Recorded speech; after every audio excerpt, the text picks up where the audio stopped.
ইরানের একমাত্র কার্যকর পারমাণবিক বিদ্যুৎ কেন্দ্র বুশেহর প্ল্যান্টে সাম্প্রতিক হামলা ঘিরে বড় ধরনের পারমাণবিক বিপর্যয়ের আশঙ্কা তৈরি হয়েছে।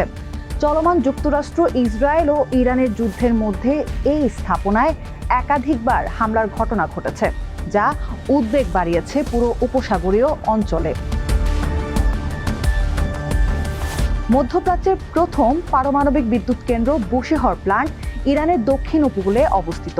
1975 সালে জার্মান কোম্পানিগুলো এর নির্মাণ কাজ শুরু করে, কিন্তু নানা কারণে তা দীর্ঘদিন স্থগিত থাকে। পরে রাশিয়ার সহায়তায় 2011 সালে এটি সম্পন্ন হয়। বর্তমানে এখানে একটি রিয়েক্টর চালু রয়েছে। বুশেহর ইউনিট 1-এ বর্তমানে ইরানের জাতীয় গ্রিডে প্রায় 1000 মেগাওয়াট বিদ্যুৎ সরবরাহ করে। 2029 সালের মধ্যে আরও 2টি ইউনিট চালুর পরিকল্পনা রয়েছে। এটি মূলত বেসামরিক বিদ্যুৎ উৎপাদনের জন্য ব্যবহৃত হলেও এর ভৌগোলিক অবস্থান এবং প্রযুক্তিগত বৈশিষ্ট্যের কারণে এটি অত্যন্ত সংবেদনশীল একটি স্থাপনা। ইরানের দাবি, যুদ্ধ শুরুর পর থেকে এই স্থাপনাটি একাধিকবার হামলার শিকার হয়েছে। সর্বশেষ হামলায় প্ল্যান্টের কাছাকাছি একটি ক্ষেপণাস্ত্র আঘাত হানলে একজন নিরাপত্তা কর্মী নিহত হন এবং পাশের একটি ভবন ক্ষতিগ্রস্ত হয়।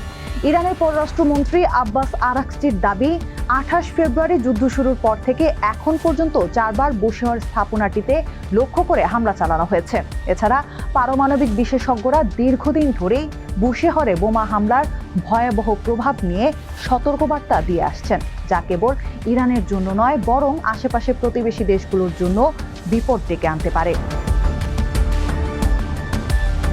সবচেয়ে বড় আশঙ্কা হলো, যদি কোনো হামলা সরাসরি পারমাণবিক চুল্লি বা ব্যবহৃত জ্বালানির সংরক্ষণাগারে আঘাত হানে, তখন বিপুল পরিমাণ তেজস্ক্রিয় কণা বাতাসে ছড়িয়ে পড়তে পারে, যার মাধ্যমে সিজিয়াম-137-এর মতো অত্যন্ত বিপজ্জনক উপাদানও থাকতে পারে। এই তেজস্ক্রিয়তা বাতাস ও পানির মাধ্যমে বহুদূর পর্যন্ত ছড়িয়ে মাটি, খাদ্য এবং পানীয় জল দূষিত করতে পারে, ফলে মানুষের শরীরে দ্রুত ক্ষতি হতে পারে। আন্তর্জাতিক পরমাণু শক্তি সংস্থা IAEA দীর্ঘদিন ধরেই বুশেহর কেন্দ্রকে লক্ষ্যবস্তু না করার আহ্বান জানিয়ে আসছে। সংস্থাটির মহাপরিচালক রাফায়েল গ্রসি সতর্ক করে বলেন, এই কেন্দ্রে সরাসরি হামলা হলে অত্যন্ত উচ্চমাত্রার তেজস্ক্রিয়তা ছড়িয়ে পড়তে পারে, যার প্রভাব ইরানের বাইরেও ছড়িয়ে পড়বে। তিনি আরও বলেন, যদি বিদ্যুৎ সরবরাহ বিচ্ছিন্ন হয়ে যায় এবং শীতলীকরণ ব্যবস্থা বন্ধ হয়ে পড়ে, তাহলে রিয়েক্টর গলে যেতে পারে, যা একটি ভয়াবহ পারমাণবিক দুর্ঘটনার জন্ম দেবে। এমন পরিস্থিতিতে কয়েকশো কিলোমিটার এলাকা খালি করতে হতে পারে এবং মানুষকে নিরাপদ রাখার জন্য জরুরি স্বাস্থ্য ব্যবস্থা নিতে হবে।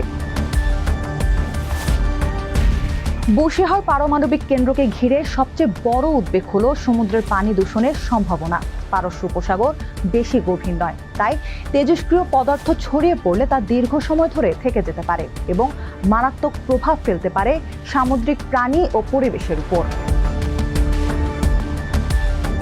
পাশাপাশি আরেকটি গুরুতর সমস্যা হলো পানীয় জলের সংকট। উপসাগরীয় দেশগুলোর বেশিরভাগই সমুদ্রের পানি লবণমুক্ত করে পান করে, কিন্তু এই পরিশোধন ব্যবস্থা তেজস্ক্রিয় পদার্থ বের করতে পারে না। তাই সমুদ্র দূষিত হলে পানীয় জলের সরবরাহ দ্রুত ভেঙে পড়তে পারে। কাতারের প্রধানমন্ত্রী শেখ মোহাম্মদ বিন আব্দুর রহমান আল থানি এক সাক্ষাৎকারে সতর্ক করে বলেন, বুশেহরে বড় ধরনের হামলা হলে পুরো উপসাগর অঞ্চলে পানির সংকট দেখা দিতে পারে।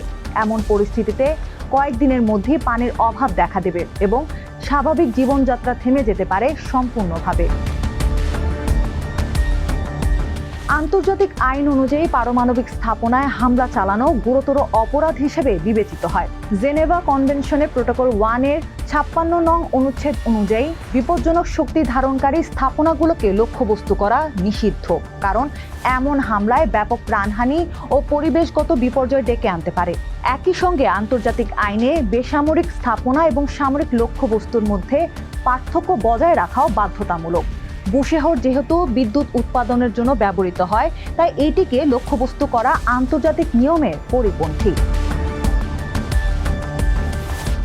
বিশ্লেষকদের মতে 1986 সালের ইউক্রেনের চেরনোবিল এবং 2011 সালে জাপানের ফুকুশিমা দুর্ঘটনা দেখিয়েছে পারমাণবিক বিপর্যয়ের প্রভাব কতটা ভয়াবহ হতে পারে। তাই বুশেহর কেন্দ্রকে ঘিরে চলমান হামলার পরিস্থিতি আন্তর্জাতিক মহলে গভীর উদ্বেগ তৈরি করেছে।